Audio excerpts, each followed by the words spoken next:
Jseš v pohodě. Je v komatu.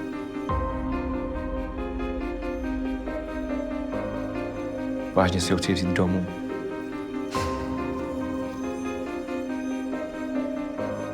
Už je to skoro měsíc.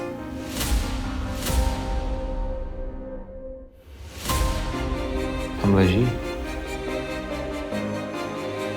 Si říkám, že jsi takovýhle, tak přesně takovýhle nebyl vždycky.